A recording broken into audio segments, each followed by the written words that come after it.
I'm Sandra, 58 years old, and what happened on my 30th wedding anniversary still makes my blood run cold. Brian and I were celebrating at Bellini's, that fancy restaurant downtown with the crystal chandeliers. I thought I knew my husband after 3 decades together, but that night, when I swapped our wine glasses on a stranger's warning, I discovered the terrifying truth about the man I married. Before I tell you this story that changed my life forever, I'd love to know where you're watching from. Go ahead and drop your location in the comments below. Hit that subscribe button and stay with me through this shocking journey of betrayal and survival. I first met Brian Hamilton 32 years ago at Boston Memorial Hospital, where I worked as a registered nurse. He was this handsome pharmaceutical sales representative who would stop by the nurses' station with samples and that charming smile that made all the single nurses flutter around him. I was 32, then focused on my career, and not particularly looking for romance. One rainy Tuesday afternoon, Brian came in soaking wet, his sample case dripping all over our freshly mopped floor. I tossed him some paper towels with a teasing remark about not creating more work for the janitorial staff. He laughed, asked for my number, and our whirlwind romance began. We dated for 9 months before he proposed during a weekend trip to Cape Cod. The wedding was small but elegant, just family and close friends on a perfect June day. We bought a colonial-style house in a quiet Boston suburb with a big yard for the kids we planned to have. Within the next few years, we welcomed our son Michael and then our daughter Amanda. Brian's career took off as he moved up to regional sales manager, and I switched to part-time nursing when the children were young. From the outside looking in, we were the picture-perfect American family. Our Christmas cards showed smiling faces in coordinated outfits. We hosted summer barbecues where Brian grilled steaks and I served my famous potato salad. We attended every school function and cheered at countless soccer games. Friends often commented on how lucky we were, how solid our marriage seemed. But around year 25, something changed. It was subtle at first, almost imperceptible. The conversations grew shorter, the touches less frequent, the laughter rarer. By our 28th anniversary, I found myself wondering where my husband had gone, even though he slept beside me every night. There was this growing emotional chasm between us that I tried desperately to bridge. I suggested date nights, couples therapy, even a second honeymoon to Italy. Brian would agree half-heartedly, go through the motions, but remain distant. I ignored these red flags, making excuses for his behavior. He was busy at work. He was going through a midlife crisis. He was worried about retirement planning. I became an expert at smoothing over the cracks in our marriage facade, determined to preserve what we had built together. For our 30th anniversary, I was determined to make it special. 3 decades of marriage deserve celebration, recognition of our endurance, if nothing else. I spent weeks planning the perfect evening, securing reservations at Bellini's, the most exclusive restaurant in Boston, where you needed to book months in advance. The day of our anniversary, I visited my hairdresser, had a manicure, and even splurged on a new dress, a deep blue number that Brian once said brought out my eyes. I wanted to look my best to remind him of the woman he fell in love with all those years ago. As I applied my makeup that evening, I caught my reflection in the mirror and saw hope in my eyes. Maybe tonight would be different. Maybe tonight we would reconnect. Maybe tonight the spark would return. Little did I know that by the end of the evening, my world would be shattered beyond recognition. Looking back now, I realized there were plenty of warning signs about Brian in the year leading up to that fateful anniversary dinner. I just refused to see them. Brian started coming home later and later from work.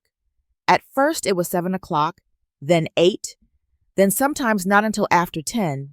His explanation was always the same. Big project at work, Sandra. You know how it is. And I did know how it could be with demanding jobs, having worked many overnight shifts during my nursing career. His phone became an extension of his hand, and he guarded it like Fort Knox. New password protections appeared. He would step outside to take calls, his voice lowered to a whisper. If I walked into a room while he was texting, he would quickly turn the screen off or flip the phone over. Around 8 months before our anniversary, Brian joined a gym. This might not sound suspicious, but in 29 years of marriage, my husband had shown about as much interest in fitness as a cat has in swimming. Suddenly, he was going 4 times a week, always during evening hours. His wardrobe underwent a transformation too.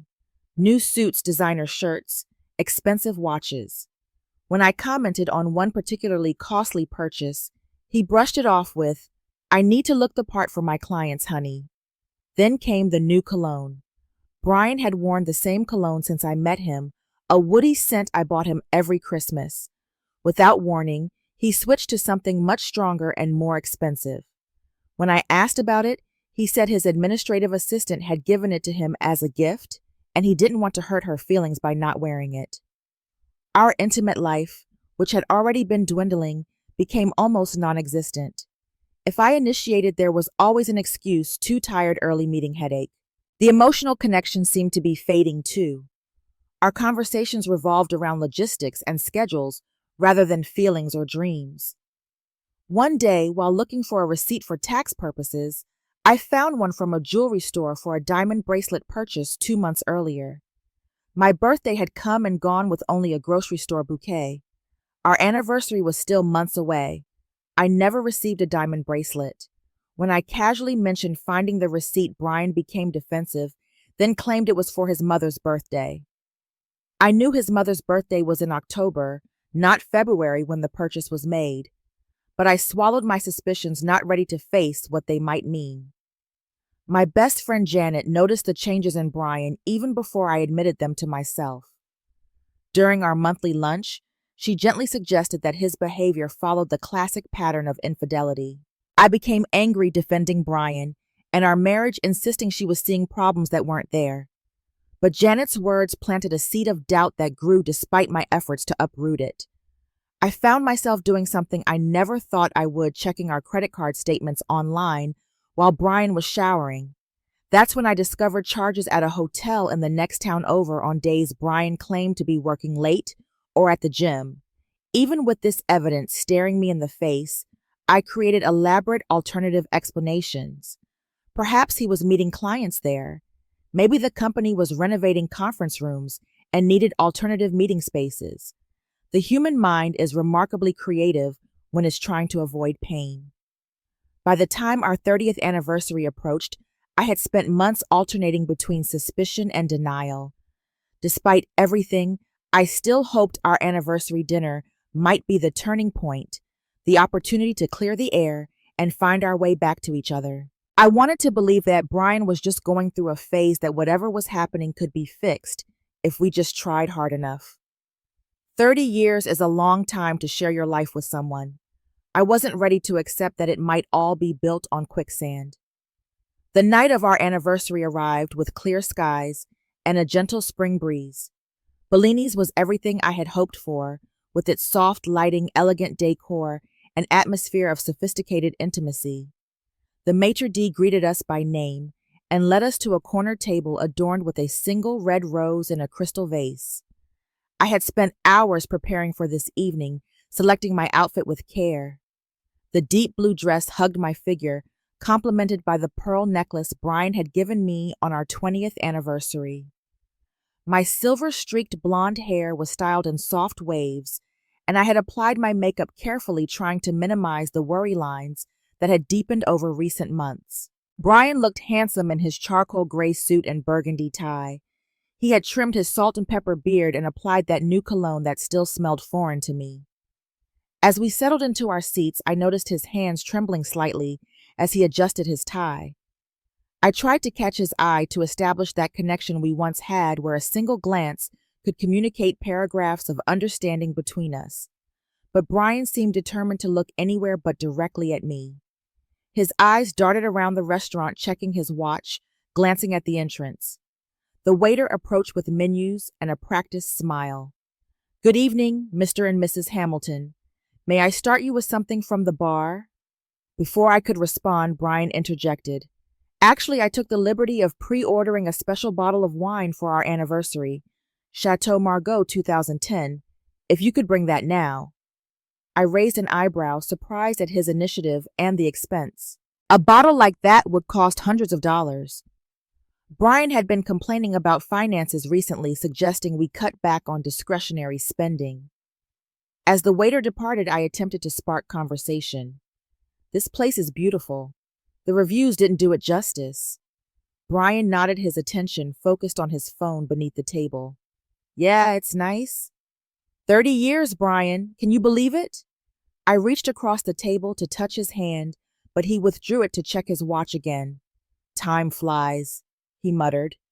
The waiter returned with the wine, presenting the bottle to Brian, who barely glanced at the label before nodding his approval.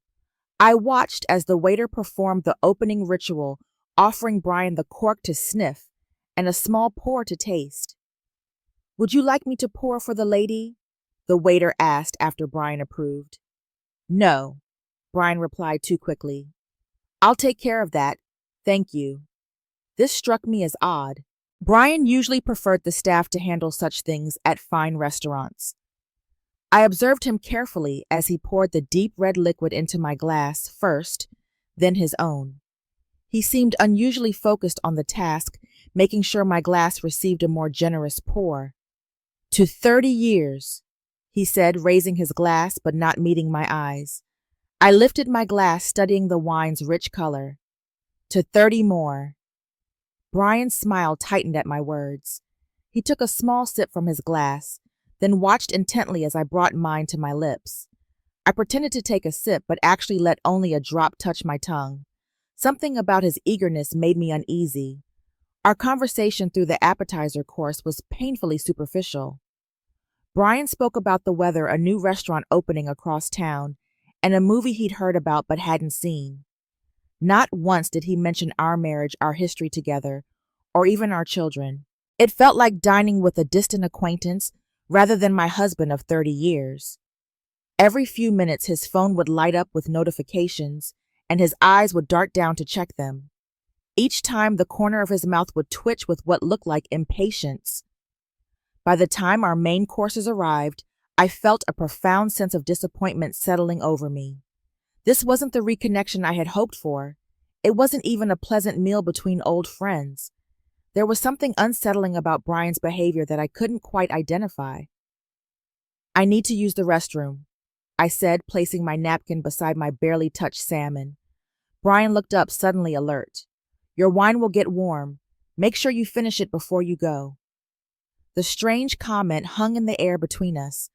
Why would he care so much about my wine temperature? I'll just be a minute, I replied, standing up. As I walked away, I glanced back to see Brian staring at my wine glass with an intensity that sent a chill down my spine. In the bathroom, I stood before the mirror studying my reflection. The hopeful woman who had gotten ready earlier that evening was gone, replaced by someone with uncertainty clouding her eyes and tension lining her face. What had happened to us? When had my husband become a stranger, and why was I feeling increasingly uneasy about returning to our table?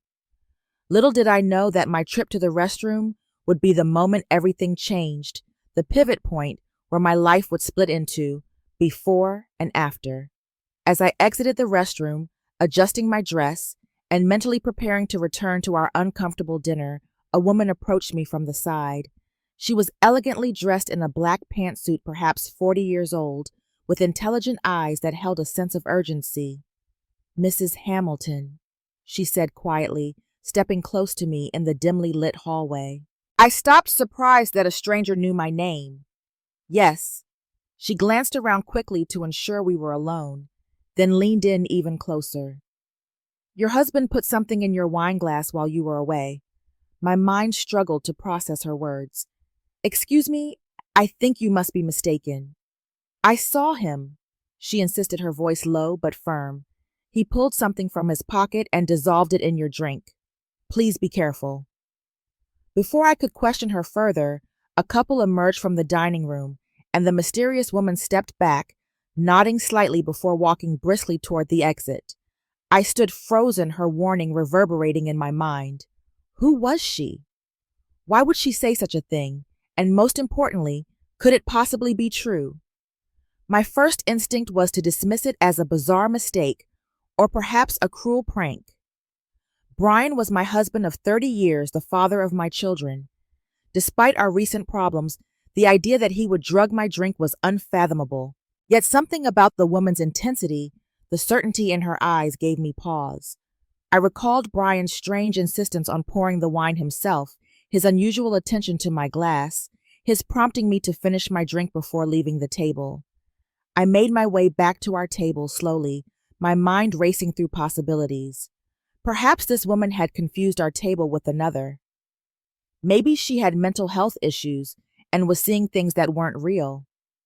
Or perhaps she was trying to cause trouble for reasons I couldn't begin to guess. As I approached, I observed Brian from a distance. He was checking his phone again, but his eyes kept darting to my wine glass sitting untouched where I had left it.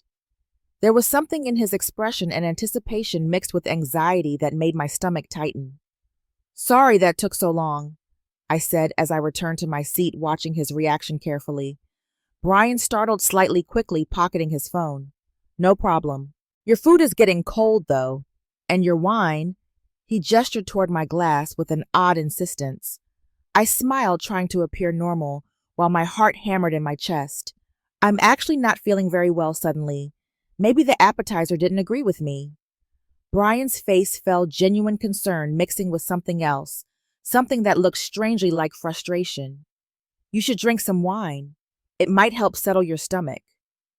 His pushing only increased my suspicion. In 30 years of marriage, Brian had never been particularly concerned about my wine consumption. If anything, so he usually teased me for being a lightweight. "Maybe in a minute," I said, pretending to take a bite of my now cool salmon. "Oh, I just got a text from Amanda. Do you mind if I step outside for better reception to call her back? It might be important." The lie came easily, surprising me. Brian nodded, though I noticed his jaw tighten. "Sure. Don't be long, though." As I walked away, I glanced back to see him staring at my wine glass again, drumming his fingers on the table impatiently. Outside the restaurant, I took several deep breaths of the cool evening air, trying to calm my racing thoughts. Was I being paranoid? Was I allowing the words of a stranger to poison my trust in my husband? But it wasn't just her words. It was Brian's behavior all evening. His nervousness, his preoccupation, his strange fixation on my wine. Even before this mysterious warning, something had felt off. I decided I needed to test the situation. If nothing was wrong, no harm done. But if that woman was right?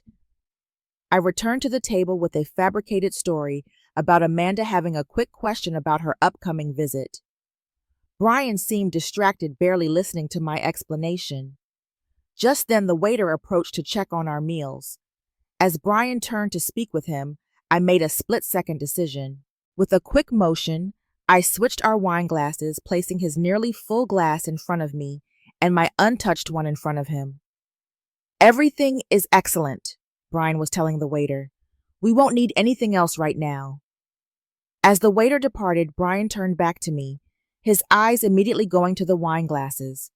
For a moment, I thought I saw confusion cross his face, but it passed so quickly I couldn't be certain.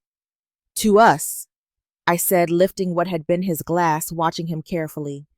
Brian hesitated only briefly before raising what he thought was his own glass. "To us," he echoed, taking a generous sip. I pretended to sip as well, but didn't let any wine pass my lips. We resumed our stilted conversation about nothing important, but I noticed Brian drinking more than usual, emptying the glass that had been mine much faster than he typically would. Within 30 minutes, a change came over him. His speech began to slur slightly, his eyelids growing heavy. He seemed to be having trouble focusing on our conversation, losing his train of thought mid-sentence. "Are you feeling all right?" I asked, my suspicion now hardening into a terrible certainty. "Just tired," he mumbled, blinking rapidly, as if trying to clear his vision. "Long day. Maybe we should go," I suggested, watching as he tried to check his watch, but seemed to have trouble focusing on the dial. "Yeah," he agreed, his voice thick. "Let's go home. I need to lie down." As he attempted to stand, Brian swayed noticeably, grabbing the edge of the table for support. A waiter hurried over, concerned. Sir, are you all right? He's not feeling well. I explained, my voice remarkably steady, despite the turmoil inside me.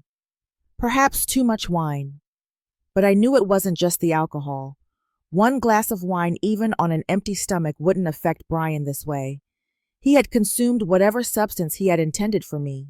As we made our way slowly toward the exit, Brian leaning heavily on my shoulder, I finally confronted him. What did you put in my wine, Brian? He looked at me with unfocused eyes, confusion giving way to dawning horror as he realized what had happened. What I didn't.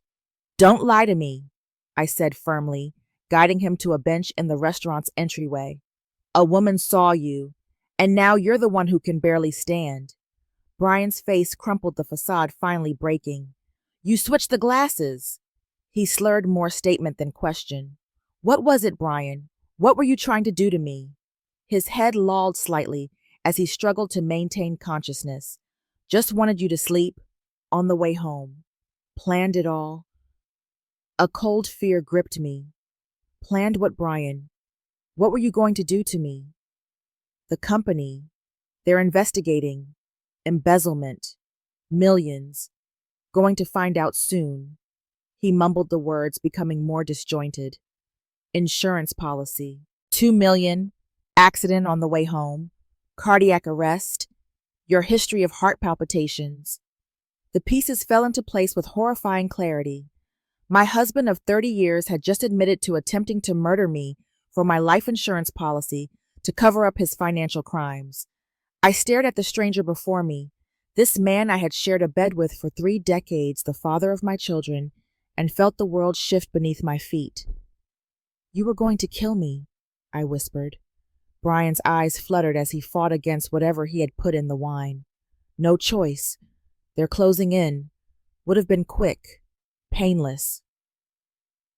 In that moment, the restaurant around us seemed to fade away. All I could see was this man, this betrayal, this unfathomable breach of the most sacred trust. And all I could feel was a cold, clear rage rising within me. I need help, I called out, my voice stronger than I expected. My husband needs medical attention, and I need the police. The restaurant manager rushed over quickly, assessing the situation. What's happening, ma'am? My husband put a drug in what he thought was my wine glass, but I switched them. I explained, surprised at my own calmness. He's admitted to planning to kill me tonight. I need you to call 911 immediately. The manager's eyes widened, but to his credit, he responded professionally, directing another staff member to call emergency services, while he helped me move Brian to a private office away from the curious eyes of other diners. Brian was fading in and out of consciousness now, occasionally mumbling incoherently. The restaurant staff brought water and kept a careful watch on him while we waited for help to arrive. As we sat in that small office, the elegant anniversary dinner, now a surreal memory, the door opened to reveal the woman who had warned me earlier. Only now she was accompanied by a man in a suit, both showing badges. Mrs. Hamilton, I'm Detective Lisa Morgan, and this is my partner, Detective James Chen, she said, her earlier urgency replaced by professional composure. We're with the Financial Crimes Division. I stared at her in shock. You're a police officer, she nodded. We've been investigating your husband for the past 6 months. Embezzlement from his pharmaceutical company, money laundering, and insurance fraud. We had evidence he was planning something drastic, but we didn't know what until today. Her partner continued, we intercepted communications suggesting he was planning to cash in on your life insurance policy tonight. We've been watching him all day, but we couldn't move until he actually committed a crime. When I saw him put something in your wine, I had to warn you, Detective Morgan added. We couldn't risk your life even for an ironclad case. As she spoke, paramedics arrived immediately, attending to Brian. One of them approached me after a brief examination. Ma'am, your husband appears to have ingested a powerful sedative, likely mixed with something else. We need to get him to the hospital right away. Do you know what he took? I shook my head, the reality of the situation finally beginning to crack my composed exterior. He put it in what he thought was my wine. He said something about making it look like cardiac arrest. The paramedic's expression grew grave. That could be any number of substances. We'll need to pump his stomach and run toxicology. As they prepared to transport Brian, I felt my knees weaken, and Detective Morgan guided me to a chair. "Are you all right, Mrs. Hamilton?" The question broke something inside me. Was I all right? My husband of 30 years had just tried to murder me. The life I thought I knew was a lie. "No," I whispered, tears finally coming. "I don't think I am." More police officers arrived, securing the scene. I provided a statement, my voice mechanical, as I recounted the evening's events. When I mentioned Brian's admission about the embezzlement and his plan to stage my death, the detectives exchanged significant looks. "We'll need a full statement from you at the station, but that can wait until tomorrow," Detective Chen said kindly. "Is there someone who can stay with you tonight? Family or friends?" I thought of Janet, my best friend who had tried to warn me, and nodded. "I can call someone." Before I left the restaurant, Detective Morgan pulled me aside. "Mrs. Hamilton, we found something you should know about. Your husband had a burner phone on him with text messages to another woman discussing their plans to meet in the Cayman Islands next week." Another layer of betrayal. Not just murder for money, but a new life with another woman using that money. I felt oddly numb to this additional revelation, as if my capacity for shock had been exceeded. "We'll need to search your home," Detective Chen added. "Based on what we've found so far, there may be evidence of additional crimes or further details about tonight's plan." I handed them my house keys mechanically. "Take whatever you need. I'll stay with my friend tonight." Janet arrived within 20 minutes, her face pale with concern. When I told her what had happened, she held me as I finally broke down completely, 30 years of trust and love collapsing into dust. That night, as I lay awake in Janet's guest bedroom, I replayed every moment of my marriage, searching for signs I had missed, clues that might have revealed the monster behind my husband's mask. The weight of 3 decades of deception pressed down on me until I could barely breathe. The next morning, the detectives called with their findings from my home. In Brian's private office, behind a false panel in his bookcase, they had discovered financial records, a second passport under a different name, and a small vial of clear liquid labeled only with the letter X. The toxicology report from the hospital had confirmed it was a rare, difficult-to-detect poison that would have mimicked the symptoms of a heart attack. They had also found a detailed plan written in Brian's handwriting outlining how he would administer the poison, drive me home, as I lost consciousness and stage a cardiac event. He had even practiced his distress 911 call, written out word for word, "My wife, I think she's having a heart attack. Please hurry." The evidence was overwhelming. My husband hadn't just thought about killing me. He had planned it meticulously, rehearsed it, committed fully to ending my life for money and freedom with another woman. As the full scope of his betrayal became clear, I found an unexpected strength rising within me. I had survived. I had trusted my instincts. I had quite literally saved my own life by switching those glasses. In the midst of this devastating betrayal, that knowledge became my lifeline. The first few weeks after that night were the darkest of my life. I moved through the days in a fog, barely eating or sleeping. The familiar home we had shared felt contaminated by Brian's presence, even though he was now in custody awaiting trial. Every photo, every piece of furniture, every memory was tainted by the knowledge of what he had planned to do. My children flew home immediately upon hearing the news. Michael arrived first, his face ashen, as I recounted what had happened. Amanda came the next day, dissolving into tears, as her image of her father shattered before her eyes. "How could he do this to you, Mom, to us?" Amanda kept asking a question for which I had no answer. Michael was quieter, his anger simmering beneath a controlled exterior. "I'll never forgive him for this," he stated simply, his hand squeezing mine with a gentleness that contrasted with the hardness in his voice. The press got hold of the story quickly. "Local executive attempts to poison wife on anniversary." The headline screamed. Reporters camped outside our house, forcing us to draw the curtains and screen our calls. Friends and neighbors reacted with disbelief, then horror, then awkward attempts at support that often fell flat. What do you say to someone whose spouse of 30 years tried to murder them? No sympathy card covers that situation. One unexpected source of strength came from my estranged sister, Patricia. We had fallen out 10 years earlier over what now seemed like a trivial disagreement about our mother's care. When she heard what happened through mutual friends, she called immediately, then drove 6 hours to be by my side.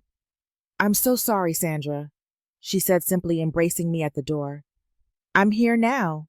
You're not alone." Those words and her unwavering presence in the weeks that followed began the slow process of healing. Patricia helped me sort through the practical aftermath, changing the locks, closing joint bank accounts, working with lawyers to protect what assets remained after Brian's financial crimes were uncovered. The legal process was a nightmare of complexity. Brian's company pressed charges for embezzlement, with evidence showing he had stolen over $3 million over 5 years. The attempted murder charge ran parallel to the financial crimes investigation, with prosecutors building what they assured me was an airtight case. I had to sell our home, unable to afford the mortgage on my own, and unwilling to live surrounded by memories of my life with Brian. Patricia helped me find a smaller place, a bright apartment in a different neighborhood where nobody knew my story. The hardest part was confronting the depth of Brian's deception. Detectives revealed that his affair had been going on for over 2 years with a woman named Veronica, 20 years my junior. They had met at a pharmaceutical conference where she worked as a representative for a competing company. Their communications detailed not just passion, but calculated planning, discussing how my death would solve Brian's financial problems and allow them to be together. Therapy became my lifeline. Twice a week I sat with Dr. Marshall, unpacking 30 years of memories, trying to separate truth from fiction. "You're experiencing a specific kind of trauma," she explained. "It's not just the betrayal or the attempt on your life. It's the realization that your reality was not what you thought it was. That's profoundly destabilizing." Slowly, painfully, I began to rebuild. I reconnected with former nursing colleagues, eventually taking a part-time position at a community clinic. The work grounded me, gave me purpose beyond my own trauma. 6 months after that fateful night, I found myself volunteering at a crisis center for domestic violence victims. My experience, while different from many of the women I counseled, gave me a unique perspective on betrayal and recovery. "You trusted your instincts that night," I would tell them. "That same inner voice that kept you alive can guide you forward now." I was saying these words to myself as much as to them. Each time I helped another woman take a step toward healing, I moved forward in my own journey. Amanda and Michael remained pillars of support, checking in daily despite their busy lives. Amanda postponed her planned move abroad to stay closer to me. Michael, always the practical one, helped me navigate the financial aftermath, ensuring I would be secure despite Brian's crimes having decimated our retirement savings. 1 year after the anniversary dinner, I attended Brian's sentencing hearing. He had pleaded guilty to all charges, likely on advice from his lawyer, to avoid an even harsher sentence at trial. It was the first time I had seen him since that night. Brian looked diminished in his orange jumpsuit, the confidence and charm that had once defined him now absent. When given the opportunity to speak, he turned toward me, his eyes seeking mine. "Sandra," he began, his voice breaking, "there's nothing I can say to undo what I plan to do. I betrayed you in the worst possible way, and I will live with that shame for the rest of my life. I'm sorry." I stared back at him, this stranger I had once loved, and felt neither hatred nor forgiveness, just a profound sadness for all that had been lost. When the judge asked if I wanted to make a statement, I stood, my voice clear in the hushed courtroom. 30 years ago, I married a man I thought I knew, I said. I built a life with him, raised children with him, and trusted him completely. In return, he planned my death with the same care most people plan a vacation. The betrayal I have experienced goes beyond words, but I am still here. I survived not just his attempt on my life, but the aftermath of discovering that my entire marriage was built on lies. I paused, looking directly at Brian. I don't wish you additional suffering, but I do wish for justice. Not just for me, but for every person who trusted you and was deceived. May your sentence give you time to reflect on the lives you've damaged through your choices. The judge sentenced Brian to 25 years for the attempted murder charge, plus an additional 12 years for the financial crimes to be served consecutively. At his age, it was effectively a life sentence. As I left the courthouse that day, reporters again swarmed around me shouting questions about how it felt to see justice served. I simply said, "Today closes a chapter, but my story continues." And it has. 2 years after that night at Bellini's, I can say that while I will never fully recover from Brian's betrayal, I have found a way forward. I've rebuilt my relationship with Patricia, growing closer than we ever were as children. I've strengthened bonds with friends who stood by me through the darkness. Most importantly, I've learned to trust myself again. That intuition that made me swap the glasses when something felt wrong, that was my inner wisdom, and I listen to it carefully now. Life has a way of testing us when we least expect it.